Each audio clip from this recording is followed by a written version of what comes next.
அன்பார்ந்த தாய் தமிழ் சொந்தங்கள் அனைவருக்கும் நாம் தமிழர் கட்சி சார்பாக இனிய வணக்கத்தை கூறிக்கொண்டு,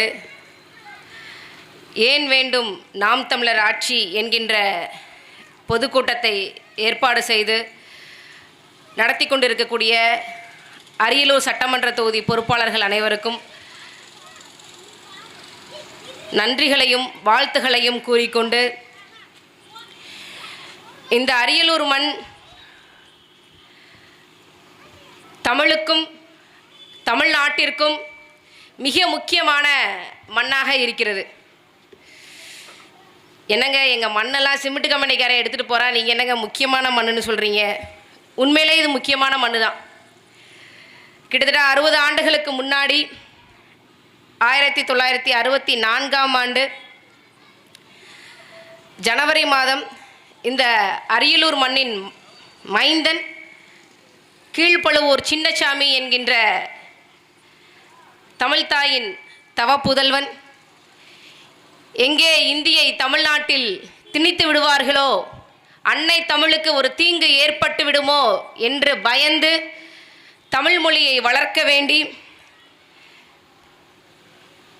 திருச்சி தொடர்வண்டி நிலையத்தில் ரயில் நிலையத்துக்கு முன்னாடி தன்னுடைய உடல் முழுக்க 17 லிட்டர் பெட்ரோலை ஊற்றிக்கொண்டு தமிழ் வாழ்க இந்தி ஒழிக, தமிழ் வாழ்க இந்தி ஒழிக என்று முழக்கமிட்டு கொண்டே தமிழுக்காக உயிர் நீத்த கீழப்பழுவூர் சின்னசாமியை பெற்றெடுத்த அரியலூர் மண்.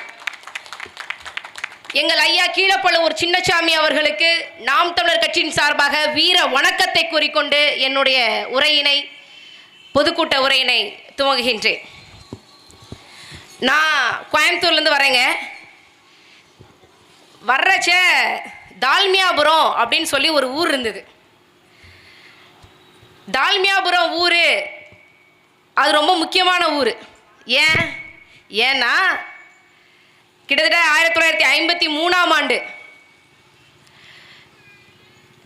இந்த தால்மியாபுரம் ஊரை இந்த கள்ளக்குடி ஊரை பீகாரி ராமகிருஷ்ணா தால்மியா அப்படிங்கிற ஒரு முதலாளி ஒட்டுமொத்தமாக குத்தகைக்கு எடுத்து நான் சிமெண்ட் கம்பெனி ஆரம்பிக்க போகிறேன் அப்படின்னு சொல்லி வாங்கிட்டாப்புல.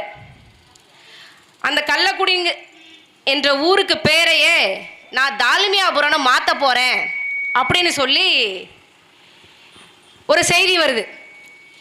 இந்த செய்தியை கேட்டு அப்போ இருந்த திமுக கட்சி, கள்ளக்குடிக்கு எப்படிங்க தால்மியாபுரம்னு பேர் வைக்கலாம், கள்ளக்குடிக்கு இந்திக்காரன் பேரா அப்படின்னு சொல்லி கொந்தளிச்சு இந்த கள்ளக்குடியில் போராட்டம் பண்ணி 2 பேரும் செத்து போயிட்டான். அண்ணாதுரை அவர்கள், அப்போது திமுகவின் தலைவராக இருந்த அண்ணாதுரை அவர்கள் மிகப்பெரிய ஒரு போராட்டம் நடத்துகிறாங்க. காவல்துறை நடத்திய துப்பாக்கி சூட்டில் 2 பேரும் செத்தே போயிட்டாங்க. அந்த முதல் நாள் போராட்டத்தில் ஐயா கருணாநிதி அவர்களால கலந்து கொள்ள முடியல, உடல்நிலை காரணம் இல்லை. அவர் அப்போ சிஐடி காலனிலையும் கோபாலபுரத்திலையும் மிக முக்கியமான வேலையில் இருந்ததுனால முதல் நாள் திமுக கூட்டத்தில் கலந்துக்காம அடுத்த நாள் வராரு. அடுத்த நாள் கள்ளக்குடியில் ஒரு போராட்டம் பண்ணுறாரு. என்ன பண்ணுறாரு? ரயிலே வராத ரயில் தண்டவாளத்து மேலே தலையை வச்சு கள்ளக்குடிங்கிற பேரை தால்மியாபுரம்னு மாற்றக்கூடாது அப்படின்னு ஒரு போராட்டம் பண்ணார். நான் 1969ஆம் ஆண்டு அண்ணா இறந்துட்டாரு. 1967ஆம் ஆண்டுலேருந்து திமுக ஆட்சி, இந்த திராவிட ஆட்சி தான் மாறி மாறி வருது. நான் கூட நினச்சேன் தால்மியாபுரம் என்கின்ற ஊரையே மாற்றிருப்பாங்க, பேரை மாற்றிருப்பாங்க அப்படின்னா அந்த கள்ளக்குடி ஊர் இருக்கு பார்த்தீங்கன்னா, இந்த ஊருக்குள்ளே இருக்கக்கூடிய சிமெண்ட் ஃபேக்ட்ரிக்கு தால்மியாபுரம்னு பேர் இருக்கான். ஏண்டா டே, பீகார்லேருந்து வந்திருக்கான் ராமகிருஷ்ணா தால்மியான்கிறவன், அவன் ஊரு அவன் மாநிலம் பீகாரில் கூட தால்மியாபுரம் என்கின்ற பேர் அவனுக்கு கிடையாது. அவன் சொந்த மாநிலத்தில் கூட அவன் பேர்ல ஒரு ஊர் கிடையாது. ஆனா காசுக்கு ஆசைப்பட்டு இந்த திமுகவும் அதிமுகவும் தால்மியா கொடுக்கக்கூடிய அந்த தேர்தல் நிதிக்கு, எச்ச காசுக்கு, கட்சி நிதிக்கு ஆசைப்பட்டு கள்ளக்குடி என்கின்ற ஊர்ல தால்மியாபுரம் என்கின்ற பகுதி வர காரணமா இருக்காங்க. இதை யார் மாத்துறது? எப்படிங்க தமிழ்நாட்டுக்குள்ள எப்படிங்க இந்திக்காரன் பேர்ல ஊர் இருக்கலாம்? நீங்க உத்தரப்பிரதேஷ் போய் பாருங்க, பீகார் போய் பாருங்க, மத்திய பிரதேஷ் போய் பாருங்க, தமிழ்நாட்டுக்காரன் பேர்ல ஏதாவது ஊர் இருக்கா? இந்திய எதிர்ப்பு பேசி பேசி பேசி பேசி எங்கும் தமிழ் எதிலும் தமிழ் என்று பேசி பேசி ஆட்சிக்கு வந்த திமுக, ஆட்சிக்கு வந்த அதிமுக இன்னைக்கு எங்கே இருக்கு தமிழ், எதிலே இருக்கின்றது தமிழ் என்று கேட்கும் அளவுக்கு மாத்திட்டாங்க. இங்க பாருங்க, விநாயகா மெடிக்கல்ஸ் தான் இருக்கும், மருந்தகம் இருக்காது, மருந்தகம் இருக்காது, தமிழே கிடையாது. இப்படிப்பட்ட ஒரு மோசமான நிலைமையில இருக்கும். இது 60 ஆண்டுகளுக்கு முன்னாடி. நான் ஐயா ஸ்டாலின் அவர்களுக்கு நான் வைக்கக்கூடிய ஒரு குறைந்தபட்ச கோரிக்கை என்னையா, உங்க நைனா ரயில் வராத தண்டவாளத்தில் தலையை வச்சு ஒரு பெரிய புரட்சியெல்லாம் பண்ணாரு. எங்க நாகூர் கனிவா கூட பாட்டு பாடினாரு, கள்ள குடி கண்ட கருணாநிதி வாழ்கவே. அந்த பாட்டுக்காவது கொஞ்சமாவது மரியாதை கொடுங்க. அந்த தாழ்மையாபுரம் என்கின்ற ஊரை, அந்த பகுதியின் பேரை மாத்தி விடுங்க. ஏன் அவன் தாழ்மையா சிமெண்ட்காரனுக்கு கள்ளக்குடி சிமெண்ட் ஃபேக்டரின்னு வச்ச பத்தாதா? கள்ளக்குடி சிமெண்ட் ஃபேக்டரி பத்தாதா? அவன் பேர்ல தான் ஊர் இருக்கணுமா? என்னங்க நீங்க தீவிர இனவாதம் பேசுறீங்க? ஆமாங்க, நாங்க தீவிர இனவாதம் பேசுறோம், அதனால நாம் தமிழர் கட்சியில் இருக்கோம். உங்களுக்கு இனம்னாலும் தெரியாது, மொழினாலும் தெரியாது, தமிழ்னாலும் தெரியாது. அதனாலதான் இந்த ஊழல் பெருச்சாளி சிவசங்கர்லாம் இந்த மாநிலத்தில் இந்த மாவட்டத்தின் பொறுப்பு அமைச்சராக இருக்கிறாரு. என்னங்க நீங்க வந்த உடனே திமுகவை திட்டுறீங்க அப்படின்னு? திமுக எதுக்குங்க திட்டாம இருக்கக்கூடாது? 5 ஆண்டுகளுக்கு முன்னாடி வரைக்கும் தமிழ்நாடு அரசு போக்குவரத்து கழகத்தினுடைய ஒட்டுமொத்த இழப்பு என்பது வெறும் 25,000 கோடி இருந்தது. எப்படி 25,000 கோடி? இந்த மாவட்டத்தை சேர்ந்த ஊழல் பெருச்சாளி அண்ணன் சிவசங்கர் அவர்கள் அரசு போக்குவரத்து துறையின் அமைச்சராக பொறுப்பேற்றதுக்கு அப்புறம் அது 2 மடங்கா மாத்திட்டாரு. ஒரு ரவுண்ட் 50,000 கோடி லாஸ் அரசு போக்குவரத்து கழகத்தினுடைய ஒட்டுமொத்த கடன். இப்ப தெரியுதா? இப்ப பாருங்க, அரியலூர் வந்து கல்வியில பின்தங்கிய மாவட்டம், பொருளாதாரத்துல பின்தங்கிய மாவட்டம், எல்லாத்துலயும் பின்தங்கிய மாவட்டம். ஆனா திருச்சியில இருந்து அரியலூருக்கு வரக்கூடிய அந்த சாலைங்கிறது 6 வழி சாலையா இருக்கு. பல பல பல பல துபாய் ரோடை விட ரொம்ப சிறப்பான ரோடுங்க திருச்சியில இருந்து அரியலூர் வரக்கூடிய ரோடு. எதுக்காக போட்டிருக்காங்க? மக்களுக்காக போட்டிருக்காங்களா? இல்ல, இங்க இருக்கக்கூடிய சிமெண்ட் ஆலைகளுக்காக போட்டிருக்காங்க. டால்மியா சிமெண்ட் ஃபேக்டரிக்கு, அல்ட்ராடெக் சிமெண்ட் ஃபேக்டரிக்கு, செட்டிநாடு சிமெண்ட் ஃபேக்டரிக்கு, இந்த தமிழ்நாடு அரசு நடத்தக்கூடிய சிமெண்ட் ஃபேக்டரிக்கு தான் இந்த சாலைகள் எல்லாம் போட்டிருக்காங்க. நமக்கு கிடையாது. மக்களை பத்தி எந்த விதமான அக்கறையுமே இந்த அரசாங்கத்திற்கு கிடையாது. நான் திமுக மட்டும் சொல்லல, அதிமுகவுக்கும் சேர்த்து தான் சொல்றேன். இந்த ஊழல் பெருச்சாளி சிவசங்கரன் எவ்வளவு பெரிய விஷயங்கள் பண்ணியிருக்காங்க தெரியுமா? இப்ப சமீபத்தில் comptroller auditor general of India இந்த தமிழ்நாட்டினுடைய ஊழல் குற்றச்சாட்டுகள் எல்லாத்தையும் வந்து வச்சிருக்கிறாப்ல. எங்க வைக்கல, தமிழ்நாடு சட்டமன்றத்தில் வச்சிருக்கிறாப்ல. அதுல அரசு போக்குவரத்து துறை சம்பந்தமா நிறைய ஊழல்களை பட்டியலிடுறாரு. அதுல மிக குறிப்பாக பக்கத்து மாநிலமாக இருக்கக்கூடிய கேரளாவுடைய அரசு போக்குவரத்து கழகத்துக்கு 1 கிலோமீட்டருக்கு வண்டி ஓட்டுனா 1 ரூபா லாஸ் ஆகுது. கர்நாடகா அரசு போக்குவரத்து துறைக்கு 1 கிலோமீட்டருக்கு வண்டி ஓட்டுனா 1.25 ரூபா லாஸ் ஆகுது. ஆந்திர பிரதேச அரசு போக்குவரத்து கழகத்துக்கு 1 கிலோமீட்டருக்கு வண்டி ஓட்டுனா 8 ரூபா லாஸ் ஆகுது. ஆனா அண்ணன் சிவசங்கரன் அவர்கள் தலைமையில் அவருடைய நிர்வாகத்தின் கீழே இருக்கக்கூடிய அரசு போக்குவரத்து கழகத்துக்கு 1 கிலோமீட்டருக்கு எவ்வளவு தெரியுமா லாஸ் ஆகுது? 24 ரூபா லாஸ் ஆகுது. தங்கத்துல பஸ் ஓட்டுனா கூட இப்படி லாஸ் ஆகாது ராஜா. உங்க அரியலூரை சேர்ந்த மாவட்ட அமைச்சர் சிவசங்கரன் ஓட்டுற பஸ்ல 1 கிலோமீட்டருக்கு 24 ரூபா லாஸ், இழப்பு ஏற்படுது அப்படின்னு சொல்றாங்க. இதை எப்படிங்க பாக்குறது? இது எப்படி பாக்குறது? அவன்லாம் வந்து பஸ் தானே ஓட்டுற, நீ என்ன ஓட்டுற அப்படிங்கிற கேள்வி இருக்குல்ல. எல்லா பெண்களும் சொல்றாங்க விடியல் பயணம் கொடுக்குறாரு ஸ்டாலின், விடியல் பயணம் கொடுக்குறாரு, நாங்க ஃப்ரீயா போறோம் அப்படின்னு. 50,000 கோடி அரசு போக்குவரத்து கழகத்தினுடைய ஒட்டுமொத்த நட்ட கணக்கு எழுதுறான். அதனால உங்களுக்கு விடியல் பயணம்ங்கிறது இந்த 2026 சட்டமன்ற தேர்தலோட முடிஞ்சிருச்சு. அதுக்கப்புறம் இந்த அரசு போக்குவரத்து கழகத்தை தனியார் துறைக்கு தாரை வார்த்து விடுவாங்க. இப்ப பாக்குறீங்களா, சென்னையில நடந்த இந்த தூய்மை பணியாளர்களுடைய போராட்டம். ஏற்கனவே சென்னை மாநகராட்சியை 15 மண்டலமா பிரிச்சு வச்சிருக்கான். அதுல 11 மண்டலத்தை அதிமுக ஆட்சி காலத்துல தனியாருக்கு தாரை வார்த்துட்டாங்க. இப்ப திமுக ஆட்சியில 2 மண்டலத்தை தனியாருக்கு தாரை வார்க்கிறாங்க. அந்த தூய்மை பணியை செய்யறது கூட தமிழ்நாட்டில இருந்து ஒரு முதலாளி இல்லையா? உங்க சொந்த மாநிலத்தில இருந்தா, உங்க சொந்த இனத்தில இருந்தா ஆள் வரணுமா? ராமி ரெட்டி நடத்தக்கூடிய ராம்கி நிறுவனம் மட்டும்தான் சென்னை மாநகராட்சியின் தூய்மை பணியை மேற்கொள்ளக்கூடிய ஒரு தரமான நிறுவனமா அப்படிங்கிற ஒரு கேள்வி இருக்குல்ல. மக்கள் இதை சிந்திக்கணும்ல. ஏன் தமிழ்நாட்டில் ஒரு முதலாளி கூட உருவாக மாட்டேங்கிறாங்க? ஏன் தமிழ்நாட்டில் இருக்கக்கூடிய ஒரு முதலாளி கூட அரசு கான்ட்ராக்ட் கிடைக்க மாட்டேங்குது, அரசு ஒப்பந்தங்கள் கிடைக்க மாட்டேங்குது என்பதை அன்பார்ந்த தாய் தமிழ் சொந்தங்கள் சிந்திச்சு பார்க்கணும். சிந்திச்சு பார்க்கணும். இங்க இருக்கக்கூடிய அரசு ஊழியர்கள், அரசு போக்குவரத்து துறையை சேர்ந்த அரசு ஊழியர்கள் சிந்திச்சு பார்க்கணும். நீங்க திரும்ப திரும்ப திமுகவுக்கு வாக்களிக்கும் போது திரும்ப திரும்ப உதயசூரியனுக்கு தான் நாங்க போடுவேன்னு சொல்றது, நாங்க பரம்பரை திமுகங்க அப்படின்னு சொல்லும் போது நான் இப்ப சொன்ன மாதிரில கேரளா, கர்நாடகா, ஆந்திர பிரதேசம் எல்லாமே கார்பரேஷன், முழுக்க முழுக்க அந்த அரசு போக்குவரத்து துறை அரசாங்க கட்டுப்பாட்டில் இருக்கு. ஆனா நம்மளோடது மட்டும் தமிழ்நாடு ஸ்டேட் டிரான்ஸ்போர்ட் அண்டர்டேக்கிங். ஏன்னா பாதி அரசு போக்குவரத்து கழகத்தினுடைய சொத்தை தனியாருக்கு தாரை வார்த்து விட்டார்கள். மெயின்டெனன்ஸ், பணிமனை எல்லாத்தையுமே தனியாருக்கு தாரை வார்த்து கொடுத்து விட்டார்கள். இப்படி தூய்மை பணியாளர்களுக்கான வேலையை தனியாருக்கு தாரை வார்த்து கொடுப்பீங்க, அரசு போக்குவரத்து கழகத்தினுடைய வேலையை தனியாருக்கு தாரை வார்த்து கொடுப்பீங்க. அப்படின்னா சிஎம் ஆகிய நீங்க ஏன் உங்க பணியை ஒரு தனியாருக்கு தாரை வார்த்து கொடுக்க கூடாது அப்படின்னு ஒரு கேள்வி இருக்குல்ல. இதை ஏன் நீங்க செய்ய மாட்டேங்கிறீங்க? மக்களாகிய நீங்கள், என் அன்பார்ந்த தாய் தமிழ் சொந்தங்களே, நாம எல்லாமே நம்புதுன்னு நினைக்கிறோம். சாலை போடுறதுக்கான ஒப்பந்தம் தனியாருக்கு போயிருச்சு. இந்த அரசு போக்குவரத்து கழகத்தினுடைய பேருந்துகள் எப்ப தனியாருக்கு போகும்னு தெரியாது. மருத்துவம் தனியாருக்கு போயிருச்சு, கல்வி தனியாருக்கு போயிருச்சு. இதையெல்லாம் மாற்ற வேண்டும் என்று நினைக்கிறோம். நான் கல்வி பத்தி சும்மா சொல்லல. பள்ளி கல்வித்துறை அமைச்சராக இருக்கக்கூடிய அன்பில் மகேஷ் பொய்யாமொழி அவர்கள் சொல்றாங்க, என்ன சொல்றாங்க, 4 லட்சம் மாணவர்களை நான் சேர்த்திருக்கேன், பள்ளிகளில் சேர்த்திருக்கேன், அரசு பள்ளிகளில் சேர்த்திருக்கேன் அப்படின்னு சொல்லி சீன் ஓட்டிட்டு இருந்தாரு.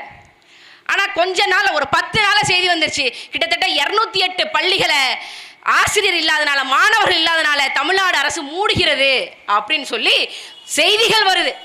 இந்த மாதிரிதான் நம்மளுடைய அரசு நிர்வாகங்கள், அரசு துறையினுடைய அதிகாரங்கள், நிர்வாகங்கள் எல்லாம் இப்படித்தான் இருக்கு. அன்பார்ந்த தாய் தமிழ் சொந்தங்களே, இது இப்படியே போய்கிட்டு இருந்தது அப்படின்னா நாம என்ன பண்ணணும் அப்படிங்கிறது, முழுக்க நீங்க தொடர்ச்சியாக திமுக, அதிமுக எல்லாத்துக்கும் வாக்களிச்சிங்க அப்படின்னா நாம நமக்கான வேலையை, நமக்கான ஒரு அரசாக இந்த அரசு என்னைக்குமே இருக்காது. நாம மாறணும். நீங்க என்னங்க கூட்டம் போடுறீங்க, நீங்க என்ன செய்வீங்கன்னு சொல்லவே மாட்டேங்கிறீங்களே. நாங்க என்ன செய்வோம்னு சொல்றது தாங்க இந்த பொதுக்கூட்டம். ஆனா நீங்க யோசிச்சு பாருங்க, தொடர்ச்சியாக 60 ஆண்டு காலமாக மாத்தி திமுக, மாத்தி அதிமுக, ஏன் நீங்க புதியவர்களுக்கு வாய்ப்பு கொடுக்கறது இல்ல? ஒட்டுமொத்தமா சொல்றேன், அரசு போக்குவரத்து கழகத்துல மட்டும் 50,000 கோடி நட்டம், 50,000 கோடி நட்டம். தமிழக அரசு வட்டியாக மட்டும் 70,000 கோடி ரூபாய் கட்டுது. வட்டியாக 70,000 கோடியை கட்டுது. வட்டியாக 70,000 கோடியை தமிழக அரசு கட்டுது. இந்த அரசாங்கம் உங்களுக்கு நல்லது செய்யும் அப்படின்னு நீங்க நம்புறீங்களா? நல்லது செய்யும் நம்புறீங்களா? இங்க இருக்கக்கூடிய பெண்களுடைய வாக்கு மிக முக்கியமான வாக்குகள். விடியல் பயணம் கொடுக்குறாரு, நான் போகும்போது பஸ்ல ஃப்ரீயா போறேன், பஸ்ல ஃப்ரீயா தாமா போறீங்க. இது தொடர்ச்சியா நீடிக்குமா? முடியாது. கடனை வாங்கியிருக்க கடன் உச்சவரம்பை எட்டி விட்டது தமிழ்நாடு அரசு அப்படின்னு சொல்லி நான் சொல்லல, அறிக்கைகள் சொல்லுது. இந்த மாதிரியான ஒரு ஆட்சி முறை தான் உங்களுக்கு வேணுமா? இந்த ஆட்சி முறை தான் வேணுமா?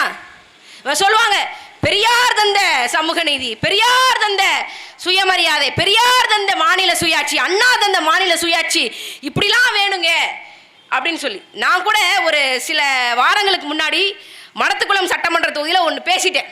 என்ன பேசிட்டேன்? பெரியார் அவர்கள் பெண் விடுதலைக்கு எந்த விதமான வேலையும் செய்யல.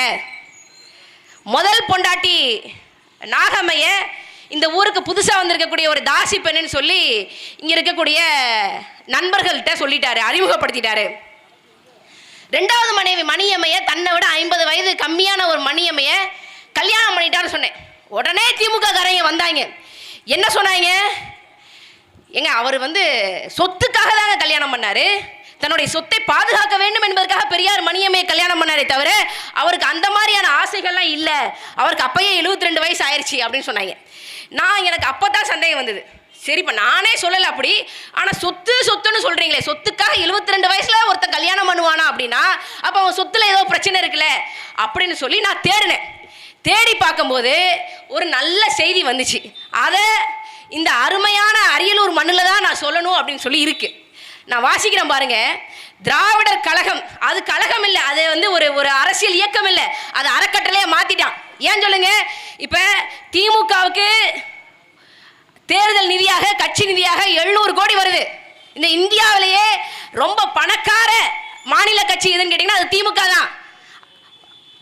தேசிய கட்சி தான் பாஜக, மாநில கட்சி பணக்கார மாநில கட்சினால திமுக தான்.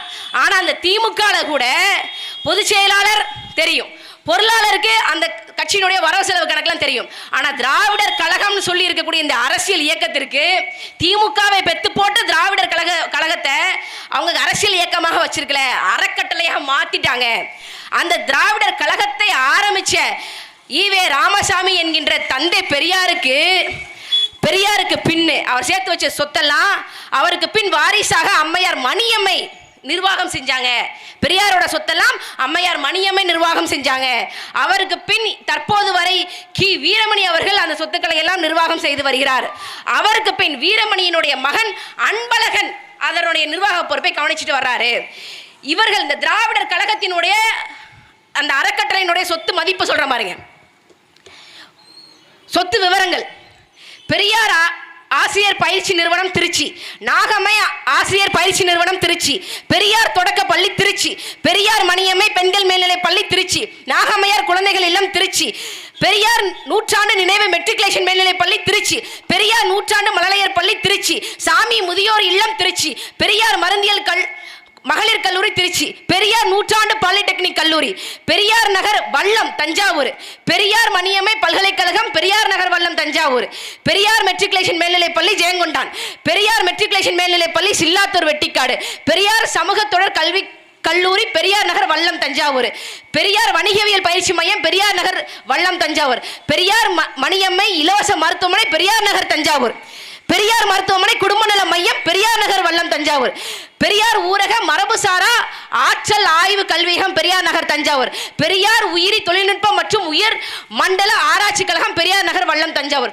பெரியார் பால் பண்ணை பெரியார் நகர் வல்லம் தஞ்சாவூர், பெரியார் கணினி மையம் திருச்சி, பெரியார் மணியம்மை இலவச மருத்துவமனை திருச்சி, பெரியார் சமூக தொடர் கல்வி கல்லூரி திருச்சி, பெரியார் சுயமரியாதை திருமண நிலையம் சென்னை, பெரியார் தத்துவ கொள்கை பரப்பும் பன்னாட்டு அமைப்பு சென்னை, பெரியார் அருங்காட்சியகம் சென்னை, பெரியார் மணியம்மை இலவச மருத்துவமனை சென்னை, பெரியார் நகர குடும்ப நல மையம் சென்னை, பெரியார் நகர நல்வாழ்வு மையம் சென்னை, பெரியார் IAS IPS பயிற்சி மையம் சென்னை, பெரியார் வழிகாட்டு மையம் சென்னை, பெரியார் கல்வியகம் சென்னை, பெரியார் இலவச சட்ட உதவி மையம் சென்னை, பெரியார் பகுத்தறிவு ஆய்வகம் மற்றும் நூலகம் சென்னை, பெரியார் கணினி ஆய்வு கல்வியகம் சென்னை, பெரியார் பயிற்சி மையம் சென்னை, பெரியார் ஆங்கில கல்வி பயிலகம் சென்னை, பெரியார் இலவச மருத்துவமனை சோழிங்கநல்லூர், பெரியார் மருத்துவமனை குடும்ப நல மையம் சோழிங்கநல்லூர், டாக்டர் மரகதம் மாரியப்பன் மருத்துவமனை சேலம், பெரியார் மகளிர் மேம்பாட்டு மறுமலர்ச்சி நிறுவனம் சென்னை, பெரியார் வலைக்காட்சி சென்னை, பெரியார் சுயமரியாதை ஊடகத்துறை சென்னை, பெரியார் மையம் பாம் நொலி புதுடெல்லி, பெரியார் மையம் ஜலோசா புதுடெல்லி.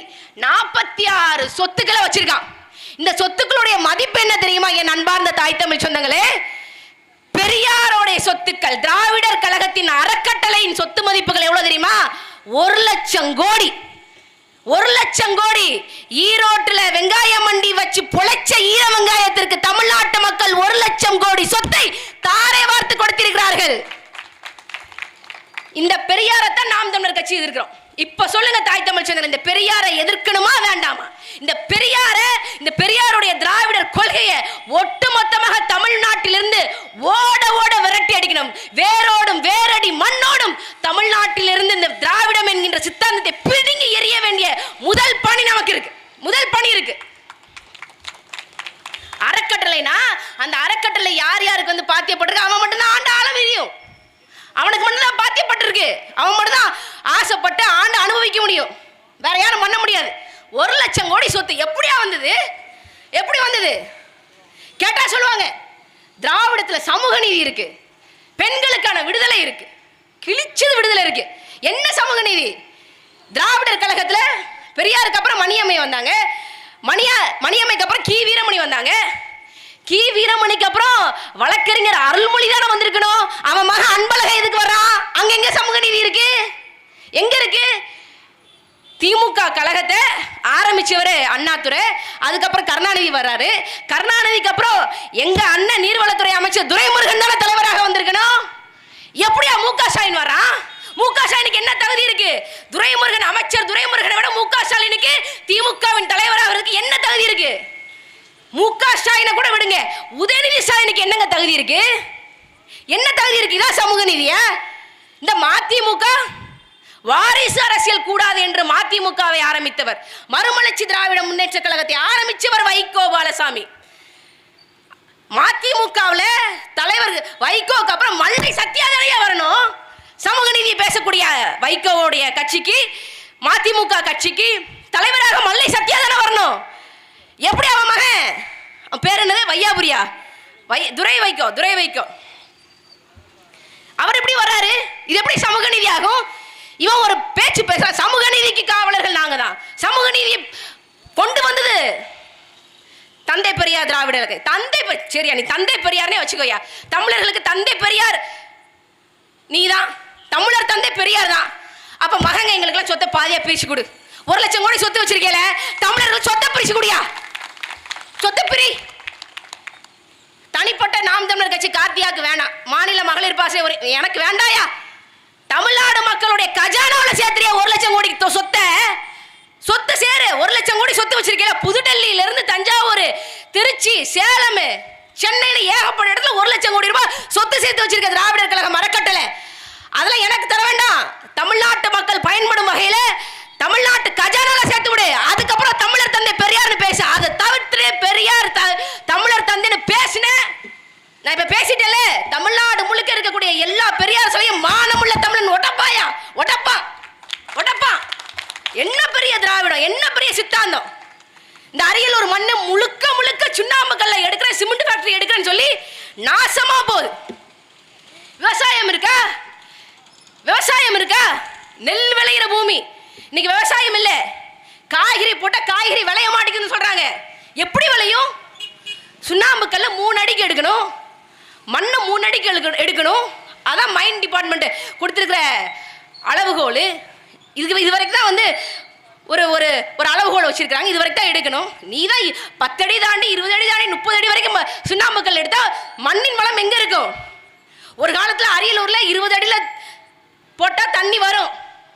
20 அடியில தண்ணி வந்தது. இன்னைக்கு 200 அடி போனாலும் அரியலூர்ல தண்ணி வரல.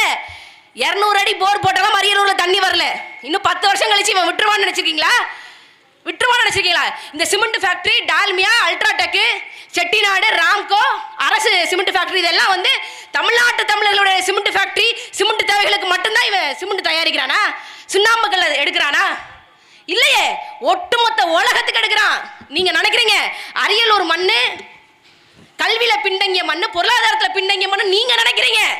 ஆனா உங்க மண்ணில் இருக்கக்கூடிய சிமெண்ட் ஃபேக்டரியில உலக முதலாளிகள், தனியார் முதலாளிகள், உலக பெரும் முதலாளிகள் இன்வெஸ்ட் பண்ணி உட்கார்ந்துருக்கான், முதலீடு பண்ணிட்டு உட்கார்ந்துருக்கான். 20 விழுக்காடு 25 விழுக்காடு அரியலூர்ல சிமெண்ட் ஃபேக்டரியில வெளிநாட்டுக்கார முதலீடு பண்ணிட்டு உட்கார்ந்துருக்கான். அது எதுவாவது உங்களுக்கு வந்திருக்கா? ஏதாவது ஒண்ணா உங்களுக்கு வந்திருக்கா? சாலை வசதி, குடிநீர் வசதியா வந்திருக்கா? கரண்ட் வசதியா வந்திருக்கா? அரியலூர் சிவசங்கர் மட்டும்தான் அமுல் பேபி மாதிரி உட்கார்ந்துருக்காரு. நான் அங்கிருந்து வர்றேன், கைகாட்டில இருந்து விக்ரமங்கலம் வர்றேன், எல்லாம் கையில கட்டிக்கிட்டு சோகமா, கையில ஒரு சட்டை, ஒரு பனியனு, தோல்ல ஒரு துண்டு, இதோட கிடைக்கிறீங்களா? இதெல்லாம் மாற்ற வேணாமா? திரும்ப நீங்க திமுக ஓட்டு போடுங்க, உதயசூரியனுக்கு ஓட்டு போடுங்க. சிவசங்கரன் மேலும் அமுல் பேபியா மாறுவாரு, நாம மேலும் நோஞ்சானாக மாறுவோம். அதே இது நீங்க நாம் தமிழர் கட்சியின் விவசாய சின்னத்துக்கு வாக்களிங்க. சிவசங்கரன் தியாகி ஆயிடுவாரு. தியாகிதான் தெரியாதுல, திகாருக்கு போயிடுவாரு. அவர் பண்ண ஊழலுக்கு 5 வருஷத்துல நீ வந்து 25,000 கோடி அடிக்கிற. மொத்தமா அரசு போக்குவரத்து கழகத்துக்கு 50,000 கோடி கடன் இழுத்து வைக்கிற. அப்படின்னா நீ எவ்வளவு செஞ்சிருப்ப, எவ்வளவு இழுத்திருப்ப. இதெல்லாம் மாற்ற வேணாமா? மாற்றணும். நாங்கள் வந்தால் என்னங்க செய்வோம்? இந்த சுண்ணாம்பு கல் தோண்டி வச்சிருக்கான் பார்த்தீங்களா, அதுலலாம் மரத்தை நடுவோம். எங்களுக்கு வாக்குகளை விட இந்த மக்களுடைய வாழ்க்கை ரொம்ப முக்கியம், மரம் ரொம்ப முக்கியம், இயற்கை ரொம்ப முக்கியம், சுற்றுச்சூழல் முக்கியம். 10 ஆண்டுகள் கழிச்சு இந்த மண்ணில் நடக்காது. ஒருவேளை நடந்ததுன்னா, ஏதோ ஒரு பேரிடர் வருது, ஏதோ ஒரு பூகம்பம் வருது, நிலநடுக்கம் வருது, எங்கேயா போவான் இந்த மக்கள்? எங்க போவான்? கொரோனா வந்துச்சு, கொரோனா மாதிரி ஒரு இயற்கை பேரிடர், ஒரு தொற்று நோய் கிருமி திரும்ப வந்துருச்சு அப்படின்னா எவனாவது சிமெண்ட்டை திங்க முடியுமாயா? சோத்தை தானே திங்க முடியும், காய்கறியை தானே திங்க முடியும். அப்ப சிமெண்ட் ஃபேக்டரி இங்க வேணுமா? நீ தமிழ்நாட்டு தமிழர்களுக்கு மட்டும், தமிழ்நாட்டு தேவைக்கு மட்டும் சிமெண்ட் தயாரிக்கிறியா? உலக தேவைக்கு சிமெண்ட் தயாரிக்கிற, உலக தேவைக்கு. அதுக்கு ஏன் மண்ணு ஏன் பாலைவன நாடா மாறணும்? பாலைவன நாடா ஏன் மண்ணு ஏன் மாறணும்? யாரும் பேச மாட்டாங்க. நாம் தமிழர் கட்சியை தவிர்த்து இயற்கையை பேணி காக்கணும், நீர்வளத்தை மேம்படுத்தணும், நீர்நிலைகளை பேணி காக்கணும், சுற்றுச்சூழலை பாதுகாக்கணும் சொல்லி நாம் தமிழர் கட்சியை பத்தி தவிர ஒருத்தர் பேச மாட்டான். நான் சவால் விடுறேன். போன வர ஜெயங்கொண்டத்தில் கூட்டம், பொதுக்கூட்டம். இதே சிவசங்கர் அவர்களுக்கு நான் வந்து ஒரு சவால் விட்டேன். ஐயா, இப்படி கோடி கோடியா கொள்ளையடிச்சு வச்சிருக்கீங்களே, அரசு போக்குவரத்து கழகத்தை தனியாருக்கு தாரையை வார்த்துட்டு இருக்கிறீங்களே, இதை பத்தி ஏதாவது கருத்து சொல்லுங்க அப்படின்னு. அதுல இருந்து அவர் ஆளே காணும். இல்லைன்னா எங்க அண்ணன் ஆடு மாடு கூட பேசிட்டு இருக்கிறாரு, அவர் வந்து ஒரு போலி அரசியல்வாதி. யாரையா போலி அரசியல்வாதி? சீமானா போலி அரசியல்வாதியா? ஏன் மக்கள் பயன்படுத்துகின்ற அன்றாடம் பயன்படுத்துகின்ற அரசு போக்குவரத்து துறையில அவ்வளவு ஊழல் பண்ணிட்டு இருக்க நீதாயா போலி அரசியல்வாதி? அண்ணன் சிவசங்கரன் அவர்களே, நீங்க தான் போலி அரசியல்வாதி. மக்கள் வாழணும்னா மக்கள் மட்டும் வாழ முடியுமா? இங்க இருக்கக்கூடிய மரம் வாழணும், இலைதலைகளை சாப்பிடக்கூடிய ஆடு மாடு வாழணும். மிக முக்கியமாக தண்ணிங்க. இந்த 1 லிட்டர் தண்ணி இருக்கு பாத்தீங்களா? இந்த 1 லிட்டர் தண்ணி பாட்டில், இந்த 1 லிட்டர் தண்ணி பாட்டில் எவ்வளவு லிட்டர் தண்ணி இருக்கு? எத்தனை லிட்டர் தண்ணி இருக்கு 1 லிட்டர் தண்ணியில? தண்ணி பாட்டில் 1 லிட்டர் தண்ணின்னு சொல்லாதீங்க, 6 லிட்டர் தண்ணி இது குடிச்சிட்டு வச்சிருக்கு. 6 லிட்டர் தண்ணி. ஏங்க, 1 லிட்டர் பாட்டில் 1 லிட்டர் தண்ணி தாங்க இருக்கும். இந்த பாட்டில் இருக்கு பாத்தீங்களா? இந்த பாட்டில் தயாரிக்கிற இடத்துல இருந்து நமக்கு வந்து சேர்றதுக்கு 5 லிட்டர் தண்ணி தேவைப்படும். இந்த பிளாஸ்டிக் பாட்டில தயாரிக்கிறதுக்கு 5 லிட்டர் தண்ணி தேவைப்படும். அது எங்க இருந்து வரும்? பூமிக்குள்ள இருந்து எடுப்பான். விர்ச்சுவல் வாட்டர், மறைநீர் கொள்கையை பத்தி ஐயா எடப்பாடி பழனிசாமி அவர்கள் பேசுவாரா? இல்ல அண்ணன் ஸ்டாலின் அவர்கள், தமிழ்நாட்டின் முதலமைச்சர் முத்துவேல் கருணாநிதி ஸ்டாலின் அவர்கள் பேசுவாங்க? ஒருத்தரும் பேச மாட்டாங்க. நாம் தமிழர் கட்சியில மட்டும்தான் மறைநீர் கொள்கையை பேசுவோம். ஏன்? நிலத்தடி நீர் உங்களுக்கானதா? மனிதர்களுக்கானதா? அது மரங்களுக்கானது. பெரிய ஆலமரம் மேல அவ்வளவு கனமா இருக்கும்.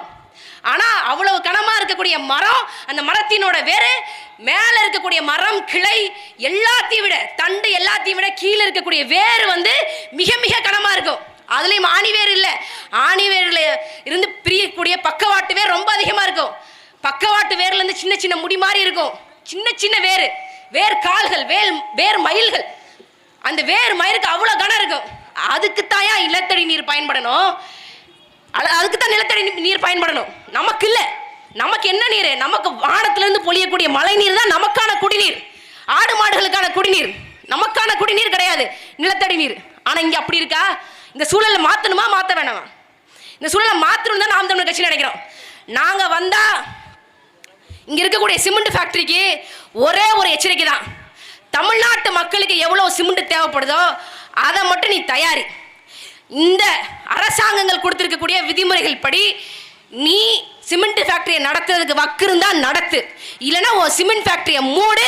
நான் விவசாயத்தை வச்சு, என் மக்களை வச்சு, என் மக்களோட உழைப்பை வச்சு நான் பொழைச்சிக்குவேன். கட்டாயம் பொழைச்சிக்குவேன். நான் கட்டாயம் எங்கள் அண்ணன் செந்தமிழன் சீமான் அவர்கள் அதான் சொல்லுவார்.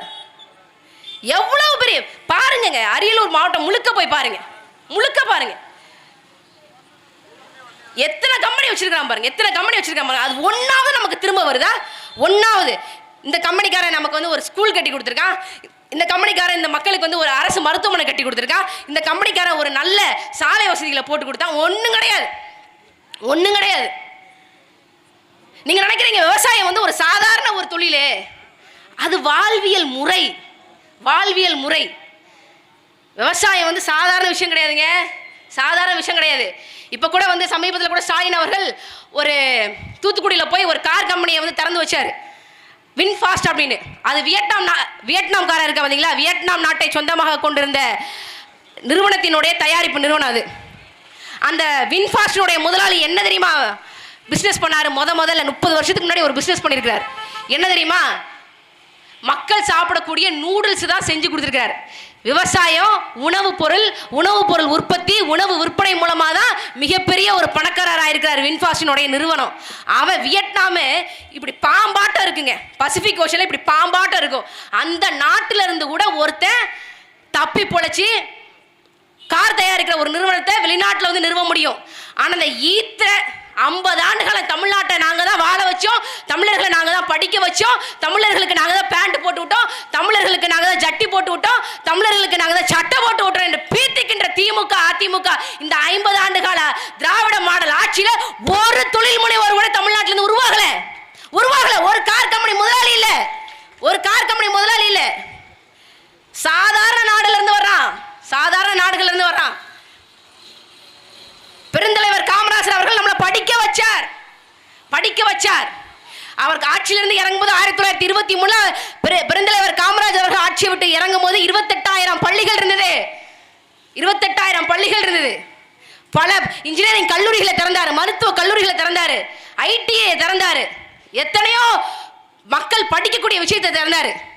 காமராஜர் அவர்கள் மாணவர்களுக்கு மட்டும் பள்ளிக்கூடத்தில் சோறு போட்டு படிக்க வைக்கல, சாதாரண பொதுமக்களும் படிக்கணும்னு சொல்லி 1954 அவர் ஆட்சிக்கு வரும்போது தமிழ்நாடு முழுக்க இருந்த பொது நூலகங்களுடைய எண்ணிக்கை வெறும் 11 தான்.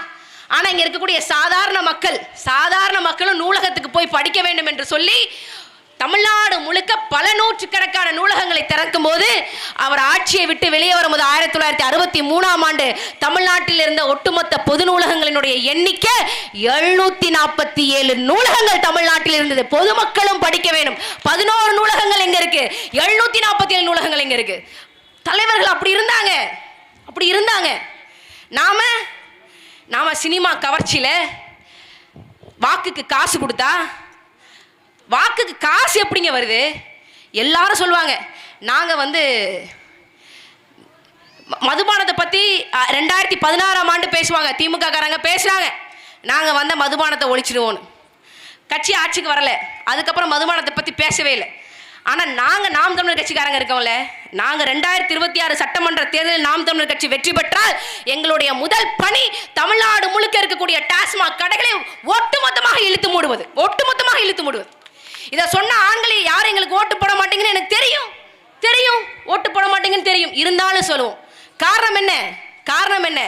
நீங்க சாராயத்தை கையில் எடுத்தீங்க, இந்திக்காரன் சிமெண்ட் ஃபேக்டரிக்குள்ள வந்துட்டான். இன்னைக்கு அவன் சிமெண்ட் ஃபேக்டரிக்குள்ள வந்திருக்கிறான், நாளைக்கு விக்கிரமமங்கலத்தினுடைய வார்டு கவுன்சிலராக மாறிடுவான். 7 லட்சம் பீகாரிகளுக்கு தமிழ்நாட்டில் வாக்குரிமை கொடுக்க போகிறார் ஐயா ஸ்டாலின் அவர்கள். அதற்கு வாய் பொத்தி, காதை பொத்தி, கண்ணை பொத்தி குரங்காக மாறி இருக்கிறார் எதிர்க்கட்சியின் தலைவர் அண்ணன் எடப்பாடி பழனிசாமி அவர்கள். யாருக்கும் அக்கறை இல்லை. 7 லட்சம் பீகாரி வாக்காளர்களுக்கு வாக்குரிமை கொடுக்க கூடாது என்று போராடக்கூடிய ஒரே கட்சி நாம் தமிழர் கட்சி. நாங்க மட்டும்தான். நீங்க வார்டு கவுன்சிலருக்கு சர்மாவோ இல்ல பீகாரிக்காரையோ எவனாவது சிங்கையோ கொண்டு வருவீங்க. எங்க விக்கிரமங்கலத்தில் தண்ணி வரலைங்க, தெருவிளக்கு எரியலைங்கன்னு சொல்லி வார்டு கவுன்சிலர் போய் பார்க்க போறீங்க. அவன் கேட்க போறான், கே போல ஐயோ என்னமோ பேசுறானே, என்ன பேசுறான்னு புரியல. ஐயா தண்ணி வரலைங்க, தண்ணி அப்படின்னு கேட்க போறான். பானி பானி பானி பானி. நம்ம தான் கொள்கையை பார்த்து ஓட்டு போடுறது இல்லையே, கொடுக்கக்கூடிய நோட்டை பார்த்து ஓட்டு போடுறான். திமுக காரன் 500 ரூபா 1000 ரூபா கொடுத்தா இந்திக்காரன் 2000 ரூபா நோட்டை கொடுத்து வாங்கிட்டு போயிடுவான், ஓட்டை வாங்கிட்டு போயிடுவான். இது நடக்காதான் சொல்லாதீங்க, கட்டாயம் நடக்கும். அதுக்குள்ள விழிச்சுக்கணும். 2026 மட்டும் அரியலூர் மண்ணிலிருந்து, அரியலூர் சட்டமன்ற தொகுதியிலிருந்து மட்டும் நாம் தமிழர் கட்சி உறுப்பினர் சட்டமன்றத்துக்குள்ள போயிட்டா இந்த அரியலூர் சட்டமன்ற தொகுதி எப்படி இருக்குன்னு யோசிச்சு பாருங்க. நான் இங்க பாலாறு தேனாறு ஓடுன்னு சொல்லி பொய் சொல்லலாம் வரல. நாங்க இந்த அரியலூரை சிங்கார சென்னையாக சிங்கப்பூராக மாற்றி விடுவோம் என்று சொல்ல வரல. ஆனா நாங்க நினைச்சா உங்க மக எங்களுக்கு நீங்க வாக்கு செலுத்தினீங்கன்னா இந்த அரியலூர் சட்டமன்ற தொகுதியில் இருக்கக்கூடிய நாம் தமிழர் கட்சி எம்எல்ஏவோட பையனோ பொண்ணோ பக்கத்தில் இருக்கக்கூடிய அரசு பள்ளியில தான் படிச்சாகணும். ஏன்பா நீ மக்களுடைய வரி பணத்துல காசு வாங்குவ, 1,05,000 ஓவா ஒரு எம்எல்ஏக்கு சம்பளம். நீ பக்கத்தில் இருக்கக்கூடிய அரசு பள்ளியில் உன் பிள்ளைய படிக்க மாட்டேன்னா வேற யார் படிக்க வைப்பா? உனக்கு ஒரு நோவு வருது, உனக்கு ஒரு காய்ச்சல் வருது, தலைவலி வருது, மண்டடி வருது, உன் பொண்டாட்டிக்கு வயிற்றுல போகுது. நீ போய் அரசு பொது மருத்துவமனையில் போய் படுக்காம தனியார் மருத்துவமனைக்கு போனேன்னா அரசு பொது மருத்துவமனைக்கு யார் போவா?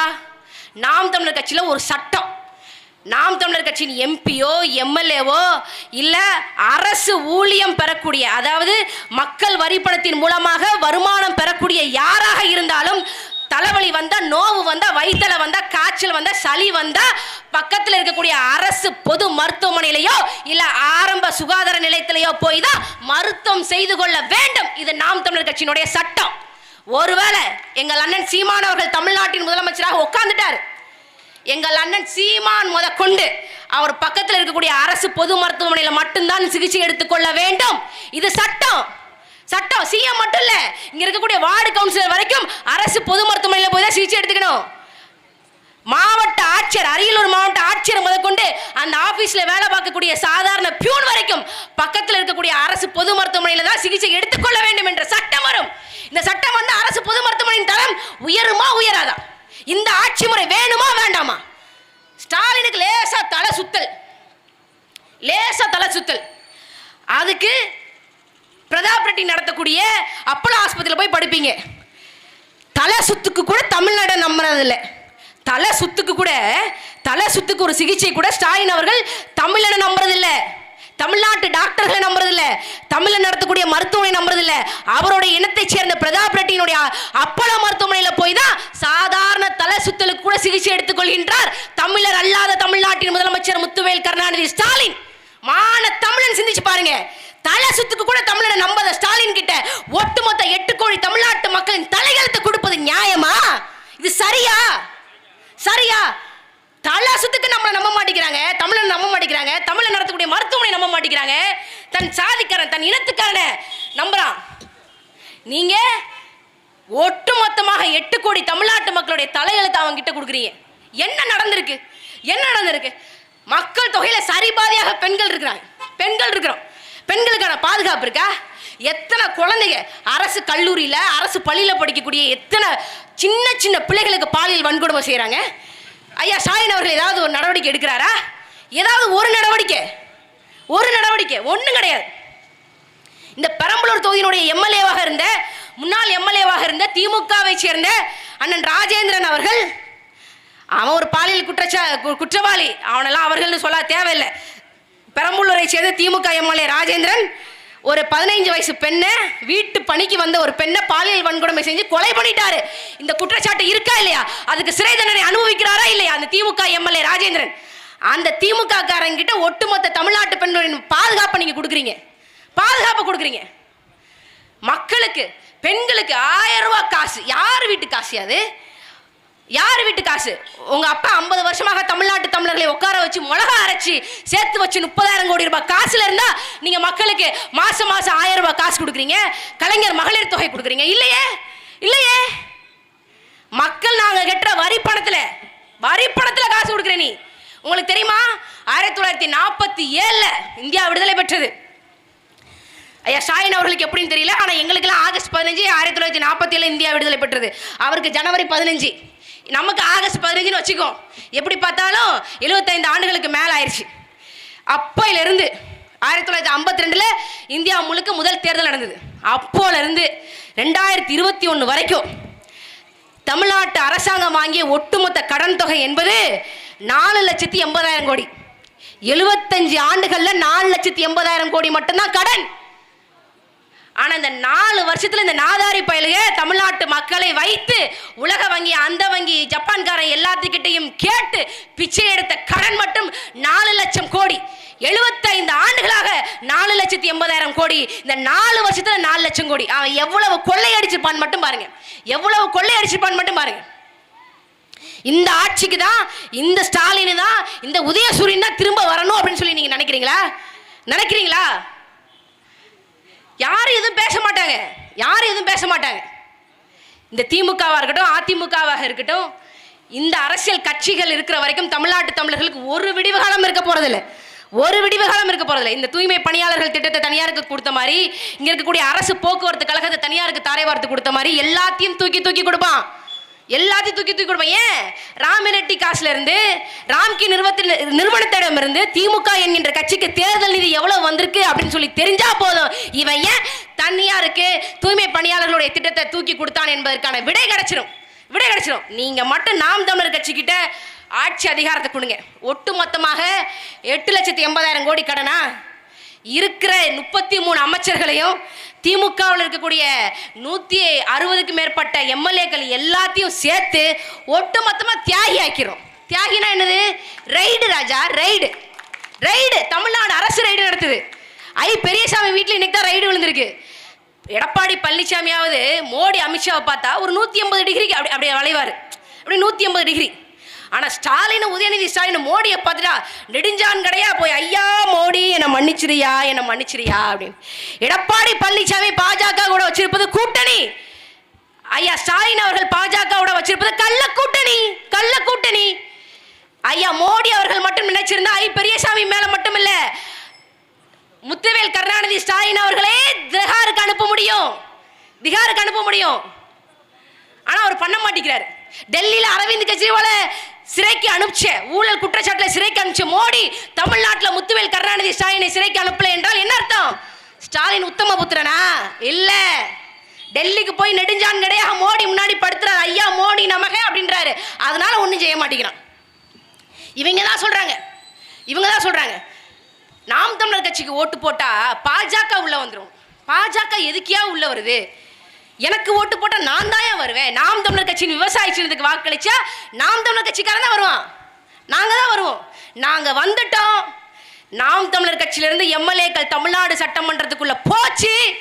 அன்னைக்கு தான் தமிழ்நாட்டு தமிழர்களுக்கு ஒரு விடிவு காலம் கிடைக்கும். உண்மையிலே அரசியல் அதிகாரம், பொருளாதார அதிகாரம், சமூக அதிகாரம் தமிழ்நாட்டு மக்களுக்கு அன்னைக்கு தான் கிடைக்கும். இது வரைக்கும் என்ன நடக்குதுன்னு பாருங்க. இங்கெல்லாம் ஒரு அண்ணன், நான் ரொம்ப மதிக்கக்கூடிய அண்ணன் தான் திருமாவளவன் அவர்கள். அவரை பற்றி பேசணும்னு எங்களுக்கு விருப்பம் இல்லை. ஆனால் பேசாமல் இந்த சனத்தை எழுப்ப முடியாது. அவர் சொல்கிறாரு, பெரியார் மேலே கை வச்சா வேற மாதிரி ஆயிரும் அப்படின்னு. பெரியார் மேலே கை வச்சா வேற மாதிரி ஆயிரும். அந்த வேற மாதிரி ஆயிரம் ஏன் வேங்க வயலில் நடக்க மாட்டேங்குது?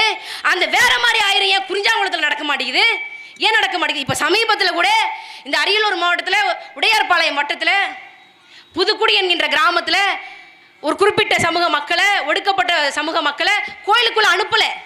2019 வரைக்கும் அந்த மக்களும் கோயிலில் போய் வழிபாடு செஞ்சாங்க. இப்போ ஏன் அனுப்பல? ஐயா திருமாவளவன் அவர்கள் ஏதாவது வாய் பேசுவாரா? அதுக்கு இதே வாய் திறந்து பேசுவாரா? இந்த காஞ்சிபுரம் மாவட்டத்தில் வல்லக்கோட்டை முருகன் கோயிலில் கும்பாபிஷேகம் நடக்குதுங்க. கும்பாபிஷேகம் நடக்கும்போது அந்த பகுதியை சேர்ந்த எம்எல்ஏக்கள் எல்லாம் மேலே போயிட்டாங்க.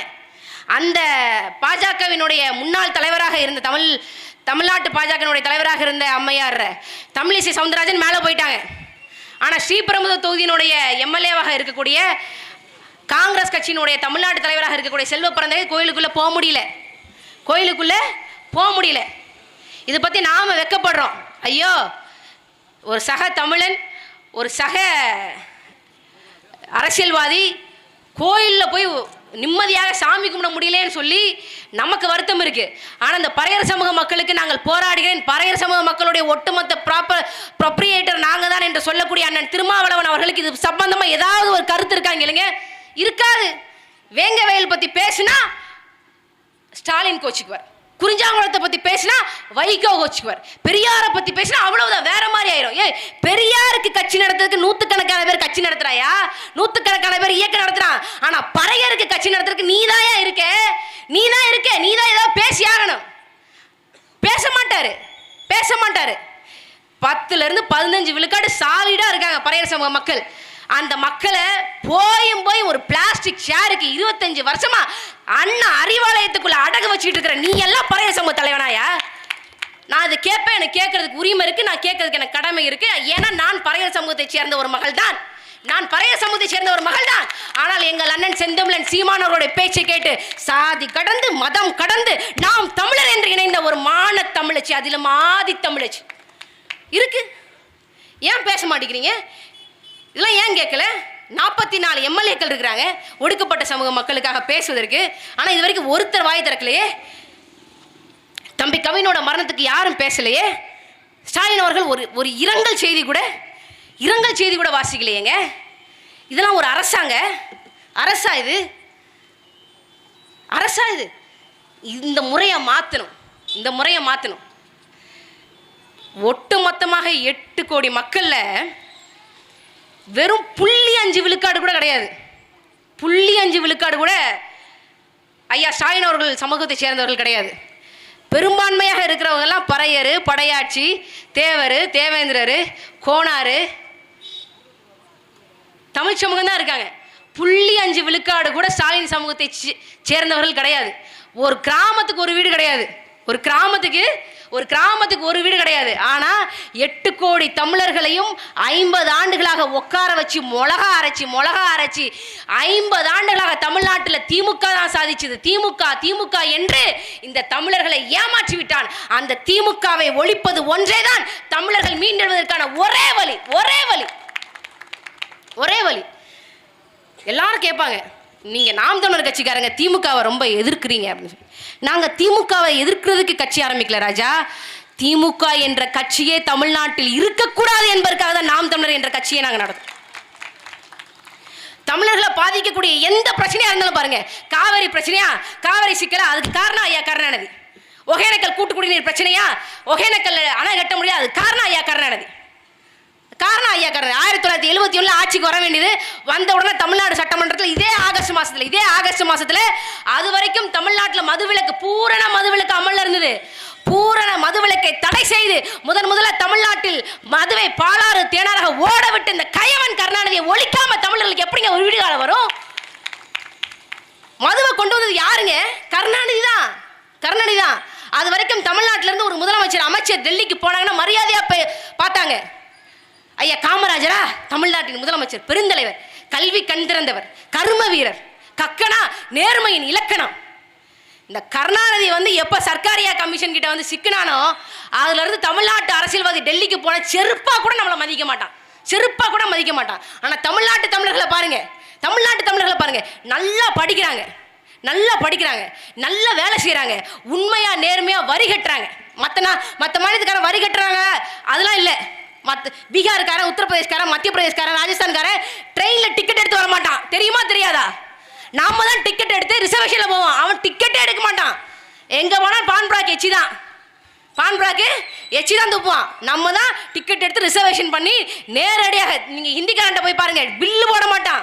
நாம தான் ஜிஎஸ்டி கட்டி, லொட்டு கட்டி, ப்ராப்பர்ட்டி டாக்ஸ், சேல்ஸ் டாக்ஸ், லொட்டு லொசுக்கு எல்லாம் கட்டிட்டு இந்த இந்தியா என்கின்ற நாடு இந்தியாவாக 75 ஆண்டுகளுக்கு மேல இருக்குது அப்படின்னா அது தமிழ்நாட்டு தமிழர்கள் உண்மையாக உழைக்கிறோம், நேர்மையாக வரி கட்டுறோம். அது மட்டும்தான் காரணம். திமுறா சொல்லுவேன், இந்த எல்லா செய்யற தமிழர்கள் ஏன் இந்த திருட்டு திமுகவுக்கு வாக்களிக்கிறாங்க? இந்த திருட்டு அதிமுகவுக்கு ஏன் வாக்களிக்கிறீங்க? மாற்றம் வேணும். நாம மாறலன்னு வச்சுக்கோங்களேன், இன்னும் 10 ஆண்டுகளுக்கு சுண்ணாம்புக்கெல்லாம் எடுத்துட்டு இருந்தான்னு வச்சுக்கோங்க, இந்த டால்மியா சிமெண்ட், அல்ட்ராடெக், செட்டிநாடு, ராம்கோ எடுத்துட்டு இருந்தான்னு வச்சுக்கோங்க, இந்த அரியலூரை சேர்ந்த இந்த மண்ணின் மக்கள் சுற்றுச்சூழல் அகதிகளாக வேற மாவட்டங்களுக்கு போய் வாழ வேண்டிய சூழ்நிலை வரும். இப்பவே படித்த இளைஞர்கள், படித்தவர்கள், இங்கே வேலை இல்லை, அவர்களுக்கு வேலை வாய்ப்பு இங்கே இல்லை, சென்னைக்கு போகிறாங்க, கோயம்புத்தூருக்கு போகிறாங்க, பெங்களூருக்கு போகிறாங்க, திருச்சிக்கு போகிறாங்க. அதுவும் இல்லையா, வெளிநாட்டில் சிங்கப்பூர், மலேசியான்னு பல்வேறு இடங்களில் போய் திரைக்கடல் ஓடியும் திரவியம் தேடு என்று சொல்லி இந்த அரியலூர் மண்ணை சேர்ந்த இளைஞர்கள் நேர்மையாக உழைத்து என் அரியலூரில் இருக்கக்கூடிய என் மக்கள், என் அம்மா வாழணும், என் மனைவி வாழணும், என் பிள்ளைகள் நல்லா வாழணும்னு சொல்லி பொழைக்கிறாங்க. இதெல்லாம் சரியா? இதெல்லாம் பொருளாதார அகதிங்க.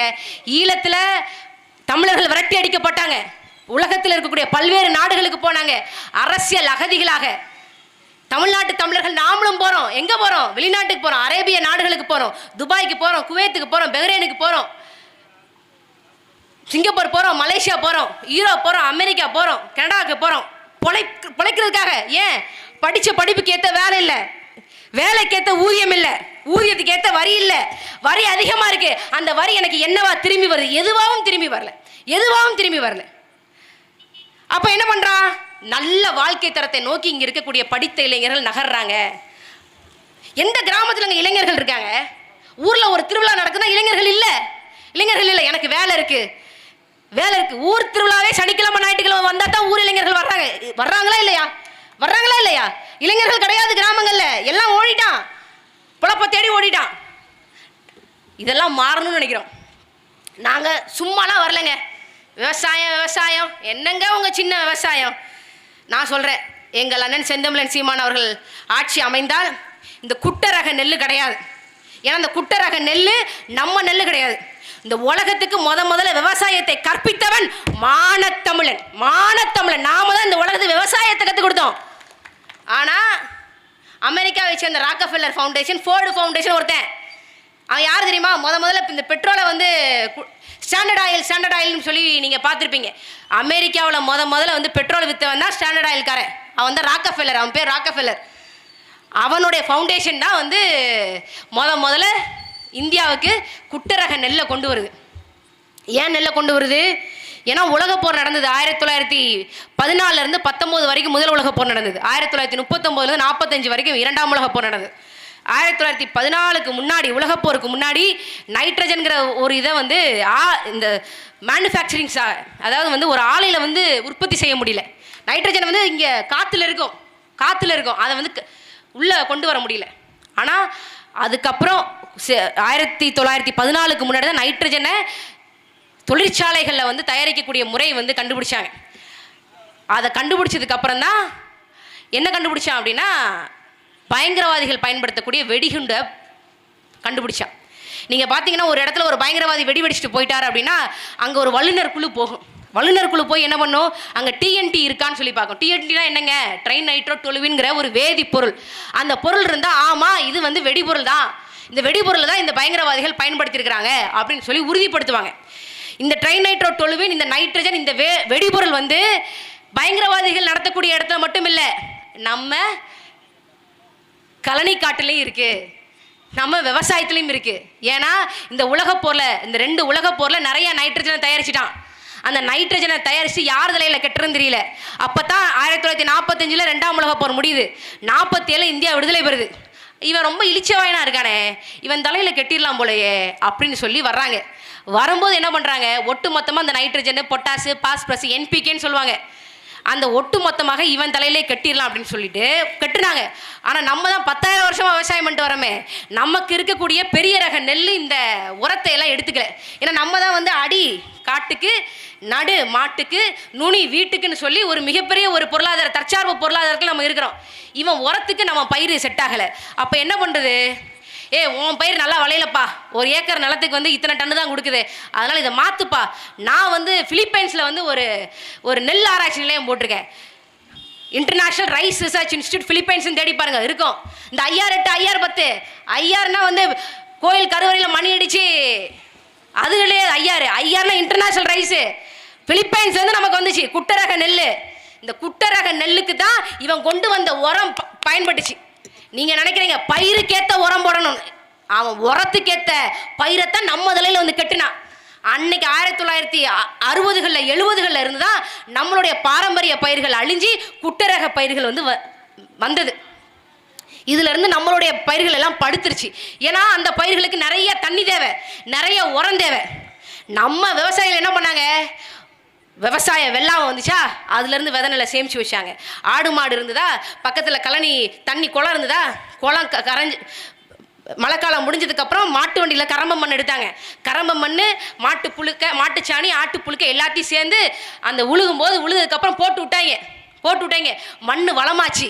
அடுத்து இந்த விதை நெல்லை போட்டு விதைக்கும் போது பொண்ணா விளைஞ்சது இந்த மண்.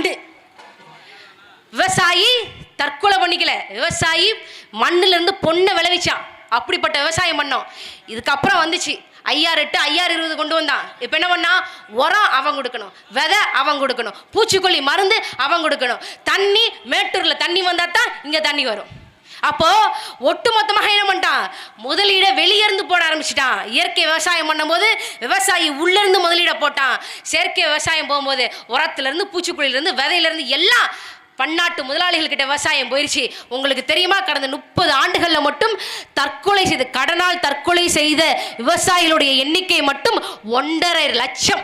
1,50,000 விவசாயிகள் கடனால் தற்கொலை செய்து கொண்டு இறந்திருக்கிறார்கள். 3 வேளை மனுஷங்க சாப்பிட்றாங்க.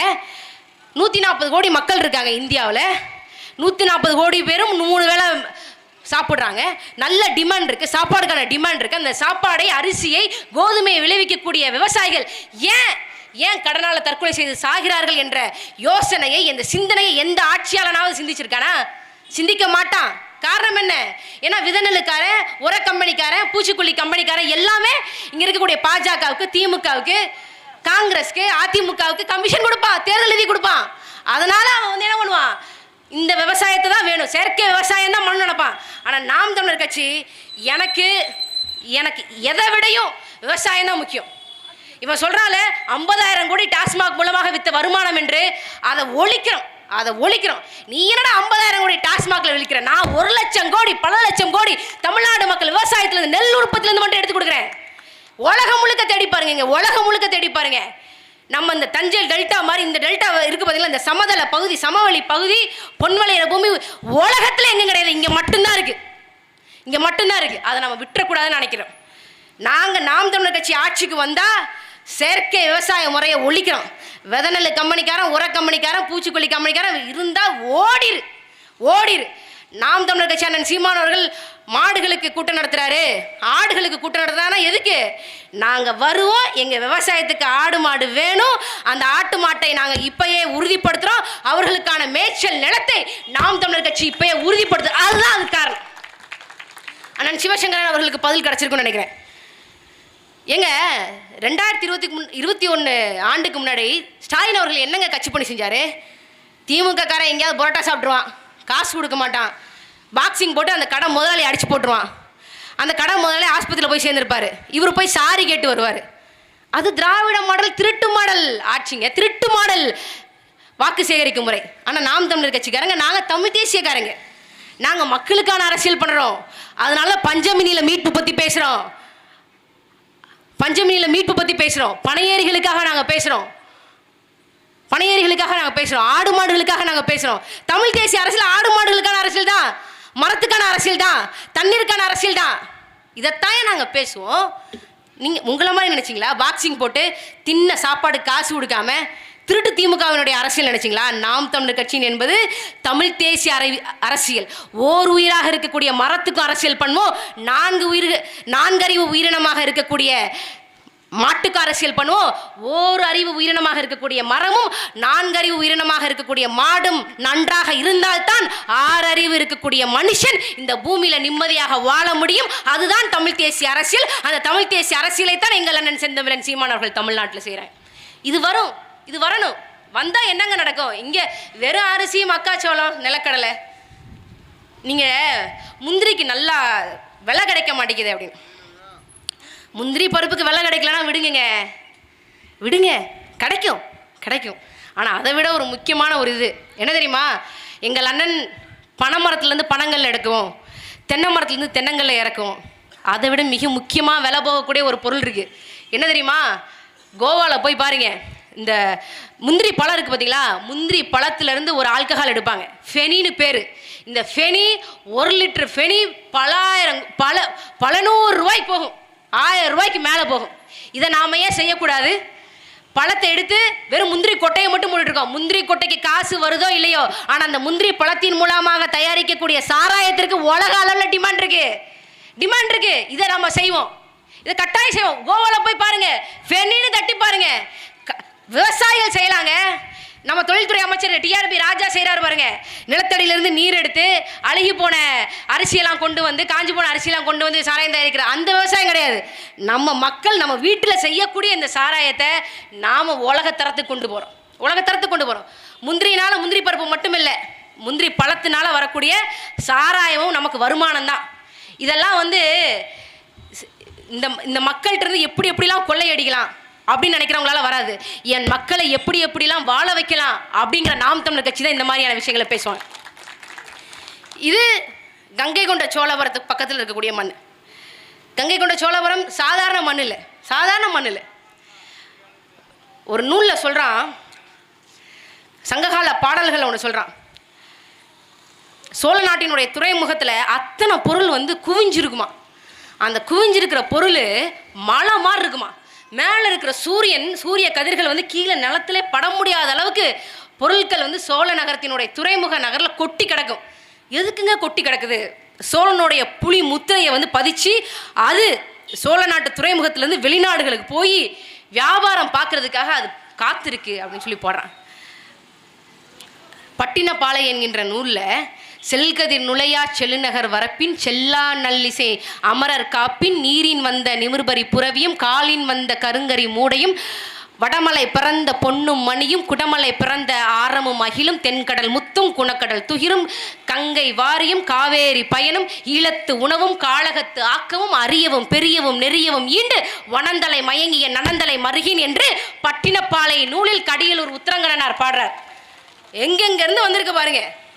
அரேபியாவிலேருந்து வந்த குதிரை நம்ம கிட்ட இருந்திருக்கு, காலில் இருந்து கழுதைகள் முதுகில் ஏற்றிட்டு வந்த மிளகு இருந்திருக்கு, கங்கையில் விளைஞ்ச பொருட்கள், காவையில் விளைஞ்ச பொருட்கள், வடமலையில் வட இந்தியாவில் இருக்கக்கூடிய பொண்ணு மணி எல்லாம் வந்திருக்கு, மேற்கு தொடர்ச்சி மலையில் விளைஞ்ச நல்ல நறுமணமாக்கிய பொருட்கள் இருந்திருக்கு. ஈழத்திலிருந்து வரக்கூடிய பொருட்கள். காளகத்து ஆக்கிரமம்னா என்ன அர்த்தம்? இங்கே இருக்கக்கூடிய கடாரம், மலேசியாவிலிருந்து வந்த பொருட்கள் எல்லாம் இங்கே வந்து நின்றுருக்கு. பொருளாதாரத்தையே, கடல் வணிகத்தையே, விவசாயத்தை மட்டும் இல்லை, கடல் வணிகத்தையே முதல்ல உலகத்துக்கு கற்றுக் கொடுத்தவன் தமிழன். அந்த திமிரோடு இருங்க, அந்த திமிரோடு இருங்க. திரும்ப நாம் தமிழர் கட்சி ஏங்க, நீங்கள் ஆட்சிக்கு வந்தாலும் ஊழல் செய்ய மாட்டீங்களா? கருணாநிதி சொல்கிறாரு, தேனை எடுத்தவன் புறங்கையை நக்காம விட மாட்டான் அப்படின்னு. ஏய், தேன் எடுத்து இது என்ன தேன் எடுக்கிற விஷயமாங்க?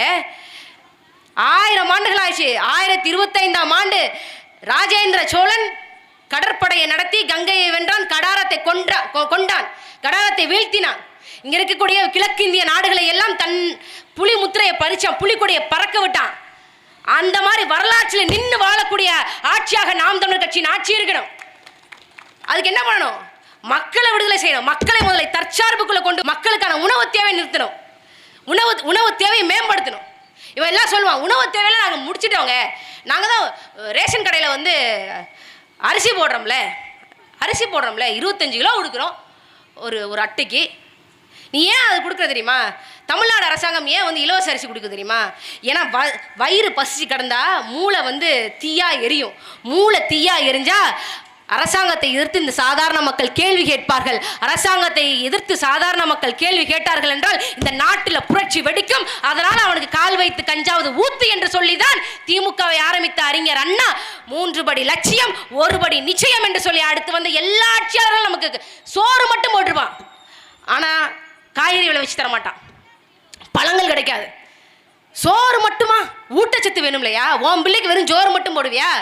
நீ ஓடுறவாரு, இந்த பிள்ளைக்கு போடுறவாரு. பள்ளிக்கல்வித்துறை மகேஷ், அன்பில் மகேஷ் பொய்யாமலி கேவலமான இப்படி ஒரு கேவலங்கட்ட ஒரு பள்ளிக்கல்வித்துறை அமைச்சர் தமிழ்நாடு சந்திச்சது இல்லைங்க. காலை உணவு திட்டம்னு ஒரு திட்டம், அந்த திட்டத்தில் ரவா கிச்சடி போடுறான். உன் பிள்ளைக்கு தினந்தோறும் கிச்சடி போட்டு செய்வியா? கிச்சடி போட்டு கொடுப்பியா? நம்ம பிள்ளைகளுக்கு கொடுப்போமாங்க. ஆனால் அரசு பள்ளியில் படிக்கக்கூடிய பிள்ளைகளுக்கு ரவா கிச்சடி, அதில் பள்ளி விழுந்துருச்சு. அந்த பள்ளி விழுந்த கிச்சடியை பிள்ளைய சாப்பிட்டு அரசு மருத்துவமனையில் போய் அனுமதிக்கப்பட்டிருக்காங்க. பள்ளி கல்வித்துறையை சேர்ந்த அன்பில் மகேஷ் பொய்யாமலி ஒரு வார்த்தை விடலை. நீ எல்லாம் பள்ளி கல்வித்துறை அமைச்சர், வெக்கம் இல்லை? பள்ளி கல்வித்துறையில் மட்டும் 20,000க்கும் மேற்பட்ட ஆசிரியர் பணி காலியாக இருக்கு. நிரப்ப துப்பில்ல அன்பில் மகேஷ் பொய்யாமலிக்கு. வெக்கம் கட்டவங்க, வெக்கமா இல்லை? ஆசிரியர் பணி நிரப்பல. இது கேட்டா சொல்லுவாங்க, மாணவர்களுக்கு எல்லாம் நான் வந்து 1000 ரூபா கொடுக்கேன், தமிழ் புதல்வன் திட்டம், மாணவிகளுக்கு எல்லாம் 1000 ரூபா கொடுக்குறேன், புரட்சி பெண் திட்டம், கிழிச்ச பெண் திட்டம். ஆசிரியர் இல்லைன்னு சொல்லி போராடிட்டு இருக்காங்க. கல்லூரிகளில் உதவி பேராசிரியர்கள் நியமித்து 10 ஆண்டுகளுக்கு மேலாகுது. 2015ஆம் ஆண்டு தமிழ்நாடு அரசு இந்த கல்லூரிகளில் இருக்கக்கூடிய உதவி பேராசிரியர்களுக்கு வந்து பணி நியமனம் செஞ்சாங்க. இன்னும் 10 வருஷம் ஆகுது, 2025 முடிய போகுது. இது வரைக்கும் கல்லூரியில் இருக்கக்கூடிய உதவி பேராசிரியர்களுக்கு சம்பளம் இது இல்லை, பணி நியமனமே செய்யலை. அதை விட்டு பள்ளிக்கல்வித்துறை அமைச்சர் அன்பில் மகேஷ் பொய்யாமல் என்ன தெரியுமா செய்கிறாரு? நம்ம நாகப்பட்டினம் இருக்குல்ல, நாகப்பட்டினத்தில் 4 வருஷமாக ஒரு போராட்டம், சிபிசிஎல் போராட்டம் சொல்லி ஒரு எண்ணெய் சுத்திகரிக்கக்கூடிய நிறுவனம். அந்த நிறுவனம் வந்து 30 வருஷமாக ஆகுது. நம்ம மக்கள் 600 ஏக்கர் நிலத்தை கொடுத்துட்டாங்க, அவன் இன்னும் இழப்பீடு காசு கொடுக்கல. அதை கேட்டு 4 வருஷமாக போராட்டம் பண்ணுறாங்க மக்கள். நாம் தமிழர் கட்சிக்காரங்க ஆரம்பத்துலேருந்து நிற்கிறாங்க. நம்ம போன வருஷம் போய், நான் நாகப்பட்டினத்தில் போட்டிக்கிட்டேன், போன வருஷம் போய் அந்த மக்களுக்காக தொடர் உண்ணாவிரத போராட்டம் இருக்கிறாங்க. மே 1 எடுக்கிறாங்க. நான் மே 9 போகிறேன். போய் நான் எப்பயும் போல் இதே மாதிரி சீமான் தங்கச்சியாக பேசிட்டு வந்துட்டேன். எப்போ அந்த காலவரையற்ற உண்ணாவிரத போராட்டம்லாம் இருக்காதீங்க. எனக்கு தனிப்பட்ட முறையில் அஹிம்சை மேலெல்லாம் நம்பிக்கை இல்லை. இந்த சத்தியாகிரக போராட்டம் அதெல்லாம் வேணாம். கேளுங்கள் தரப்படும், தட்டுங்கள் திறக்கப்படும் என்கின்ற அஹிம்சை முறையெல்லாம் வேண்டாம். சிபிசிஎல் நிறுவனத்தை இந்த மண்ணை விட்டு இழுத்து மூடுவோம். அப்படி நீங்கள் முடிவெடுத்து சிபிசிஎல் நிறுவனத்தை இந்த மண்ணை விட்டு விரட்டுவோம் என்று நீங்கள் போராட்டக்காரர்கள் நீங்கள் முடிவெடுத்தால் சிபிசிஎல்னுடைய நிறுவனத்தின் கதவுகளை இழுத்து தள்ளுகின்ற, முட்டி தள்ளுகின்ற முதல் கால்களாக உங்கள் மகள் கார்த்திகாவின் கால்கள் இருக்குன்னு பேசிட்டேன். அடுத்த நாள் இந்த மாவட்ட வருவாய்த்துறை அதிகாரிகள்லாம் அந்த மக்கள் கிட்ட வர்றாங்க. அவங்க நிலத்தெல்லாம் அளந்து கல் ஊனி வச்சுட்டு போயிடறாங்க. நம்ம தான் சொல்கிறோம்ல, சிபிசிஎல் நிறுவனத்தை மூடிடுங்க, அதோட கதவுகளை காலை வச்சு தள்ளுவோம் வாங்க அப்படின்னு சொல்லி. அந்த புரட்சிகர பெண்கள்லாம் என்ன பண்ணிட்டாங்க அப்படின்னா, மாவட்ட வருவாய்த்துறை அதிகாரிகள் நட்டு வச்சிருந்த கல்லெல்லாம் பிடிங்கி தூக்கி துண்டா போட்டாங்க. இது வரைக்கும் கலெக்டரை பார்த்தா ஐயா சாமி, தாசில்தாரை பார்த்தா ஐயா வணக்கம், அப்படின்ற அந்த மக்கள் வருவாய்த்துறை அதிகாரிகள் நட்டு வச்ச கல்லை தூக்கி புட்டிங்கி வீசி அண்ணன் செந்தமிழன் சீமான் அவர்கள் விதைச்ச புரட்சி நாகப்பட்டினத்தில் வெடிச்சு சிதறியது. மாவட்ட ஆட்சித்தலைவர் 4 வருஷமா என்னன்னு கூட கேட்கல. நாம் தமிழர் கட்சிக்காரன் வந்து போராடின உடனே என்ன பண்ணிட்டான், உங்களுக்கு தேவையான இழப்பீடெல்லாம் ஆகஸ்ட் 31, 2024 ஆண்டுக்குள்ள நான் கொடுக்குறேன் அப்படின்னு சொல்லி உத்தரவாதம் கொடுத்தான். அதன் அடிப்படையில் தான் போராட்டம் நிறுத்தப்பட்டது. ஆனால் 1 வருஷம் ஆச்சு, 2025 ஆகஸ்ட் 31 வரைக்கும் வந்துருச்சு. ஆனால் இன்னும் அந்த மக்களுக்கு வந்து இழப்பீடு கிடைக்கல. இழப்பீடு இருக்கு. சிபிசிஎல் கம்பெனிக்காரன் பலாயிரம் கோடி வந்து இந்த மக்களை வச்சு சம்பாதிச்சிட்டான் 30 வருஷத்துல. ஆனால் அவங்ககிட்ட காசு இருக்கு, ஆனால் கொடுக்க மனசு இல்லை. காரணம் என்ன நினைக்கிறீங்க? இந்த மானங்கட்ட பள்ளி கல்வித்துறை அமைச்சர் அன்பில் மகேஷ் பொய்யாமொழி தான் காரணம். அந்த ஆள் சொல்லியிருக்காப்புல, சிபிசிஎல் காரன்ட்ட காசு இருக்கியா, அந்த மக்களை திரும்ப ஒருக்க போராட்டம் பண்ண சொல்லு, போராட்டம் பண்ணுறதுக்கான தலைமையை நான் தான் சொல்லுவேன். அந்த அம்மா வந்து தான் பேசும். அந்த அம்மா வந்து பேசுறதுக்கு அப்புறம் தான் நான் காசை ரிலீஸ் பண்ணுவேன் அப்படின்னு சொல்றானா. இவன் எவ்வளவு கேவலங்கட்ட கேடுகட்ட மானங்கட்ட அமைச்சர்ங்கிறத என் அன்பார்ந்த தாய் தமிழ் சொந்தங்கள் சிந்திச்சு பார்க்கணும். போராட்டமே கூடாது, மக்கள் போராடவே வரக்கூடாது, போராட்டமே தேவைப்படாத ஒரு வாழ்க்கையை தருபவன் தான் அரசன். அவன் தான் உண்மையான அரசாட்சியை செய்கின்றவன். அதை விட்டுட்டு காசு இருக்கு ஆனா சும்மா கொடுக்க முடியாது, திரும்ப ஒரு போராட்டம் பண்ணு அப்பதான் நான் கொடுப்பேன் அப்படின்னு சொல்றானா. இவ்வளவு கேவலங்கட்ட ஒரு அரசியலை திமுகவை தவிர இந்த மண்ணில் வேற எந்த அரசியல் கட்சியாவது செய்யுமா? நான் இதை ஏன் வந்து அரியலூர் மண்ணில் வந்து பேசுறேன். நீங்கள் தேர்ந்தெடுக்கக்கூடிய திமுக காரர்களுடைய லட்சணம் இதுதான் திமுக காரர்களுடைய லட்சணம். ஐயா அன்பில் மகேஷ் பொய்யாமொழி அவர்களுக்கு நான் ஒரு எச்சரிக்கை சொல்றேன். நீங்க நாகப்பாம்பை திமுகவுக்கு வான்னு சொல்லி அழைச்சி வம்படியா கூப்பிடுறீங்க. இப்ப வரைக்கும் நீங்க திருச்சிக்குள்ள போக முடியல. திருச்சி மாவட்டத்தினுடைய புறநகர் மாவட்ட செயலாளராக தான் இருக்கீங்க.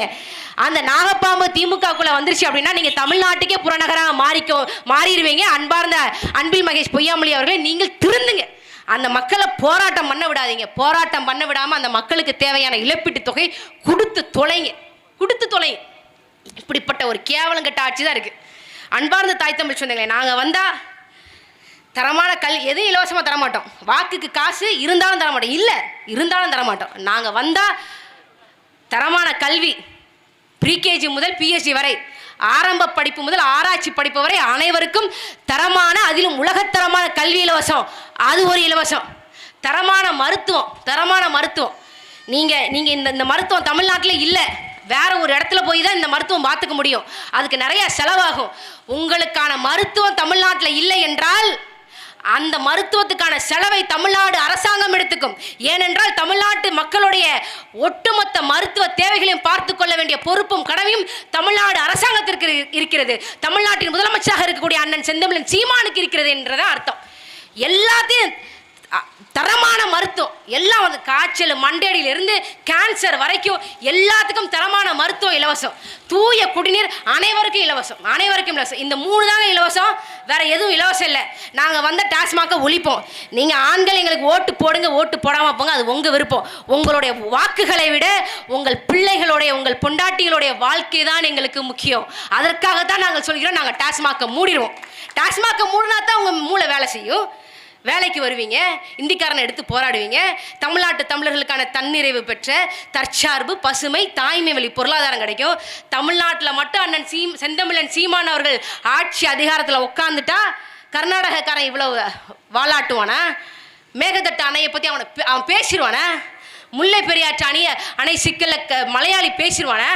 பாலாத்தில் 22 கிலோமீட்டர் தான் ஆந்திராவில் ஓடுது, அதில் 33 தடுப்பணை கட்டி வச்சிருக்கிற ஆந்திராக்காரன் ஏதாவது பேசுவானா? தமிழ்நாட்டை ஒரு தமிழனுக்கு கொடுங்க. என்ன வளங்க இல்லை? வள்ளுவர் சொல்றாருங்க, மணிநீரும் மண்ணும் மலையும் அணிநிலர் காடும் உடையது அரண். மண்வளம், மலைவளம், நீர்வளம் எல்லாம் இருக்கிறதுக்கு பேர் தான் நாடுன்னு பேசுறாரு. இருபுணலும் வாய்ந்த மலையும் வரும்புலனும் வல்லனும் நாட்டிற்கு உறுப்புங்கிறார். இருபுணலாம் என்ன? மேகத்தை மலையாக பொழியக்கூடிய அந்த நீர்வளம் இருக்கணும்.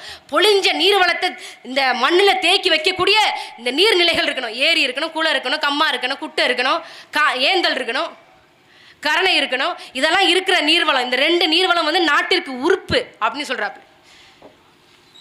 அது போக மக்கள் எப்படி இருக்கணும்னு சொல்றாப்புல. வள்ளுவர் சொல்றாப்புல, உருபசியும் ஓவா பிணியும் செருபகையும் சேராது இயல்வது நாடு. மக்களுக்கு பசி என்ற ஒரு நோயே இருக்கக்கூடாது, பசியே இருக்கக்கூடாது, பசி இருக்கக்கூடாது. தீராத நோய் என்று ஒரு நோயும் மக்களுக்கு இருக்கக்கூடாது. சேரா பகை, கொடிய பகை மக்களை அண்ட விடாமல் பார்த்துக்கொள்ளணும். உருவசியும் ஓவாப்பினியும் செருபகையும் சேராது இயல்வது நாடு. இத்தனை வளம் இருக்குதா? நாட்டில் இத்தனை வளம் இருக்கா? அப்படி இருந்தாலும் அந்த வளங்கள் எல்லாம் பயனற்று போகும். எப்போன்னு சொல்றாரு, ஆங்கமை வெய்திய கண்ணும் பயனின்றே வேந்தமை இல்லாத நாடு.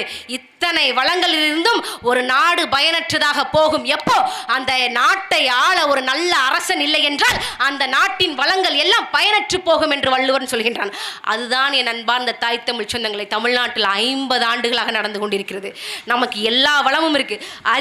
அரியலூர்ல நெல்லை வச்சே விவசாயம் பார்க்கலாம், நெல்லை வச்சே பொருளாதாரத்தை ஈட்டலாம்.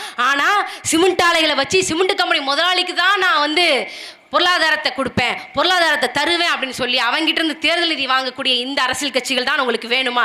இல்லை, இது ஒட்டுமொத்தமாக நெல் விவசாய மண்டலம் என்று மாறி அரியலூரை மீண்டும் நல்ல எழுச்சி மிகுந்த ஒரு நாடாக சோழனுடைய தலைநகராக இருந்ததுங்க.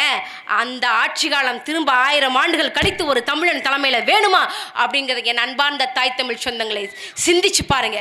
இந்த மண்ணின் வளங்களை கொண்டே மேம்படுத்தி, இந்த வளங்களை கொண்டே இந்த மக்களை மேம்படுத்தி தன்னிறைவு பெற்ற தற்சார்பு பசுமை தாய்மை வழி பொருளாதார கொள்கையில் தமிழ்நாட்டு தமிழர்களை உலகத்திலே ஒரு பொருளாதார சக்தியாக, நம்பர் 1 பொருளாதார சக்தியாக தமிழ்நாட்டு தமிழர்களை உயர்த்திட அன்பார்ந்த தமிழர்களை நாம் வாக்களிப்போம் நாம் தமிழர் கட்சியின் விவசாயி சின்னத்திற்கு. இறுதியாக, எங்கள் திருநாட்டில் எங்கள் நல்லாட்சியே பொங்கிடுக வாய்மை புளிந்திடுக என்றே நீ செங்கதிர் சிற்கையால் பொன்னல்லி பூசிய கங்குல் நிகர்த்த கருங்குயிலே கூவாய. எங்கள் திருநாட்டில் எங்கள் நல்லாட்சியே, செந்தமிழ் நாட்டில் செந்தமிழன் சீமானாட்சியில் விரைவில் சந்திப்போம். நம் வாக்களிக்க வேண்டிய சின்னம் விவசாயி, விவசாயி, விவசாயி. நன்றி, வணக்கம். நான் தமிழர், தமிழ் தாய் வாழ்க, தலைவர் பிரபாகரன் வாழ்க.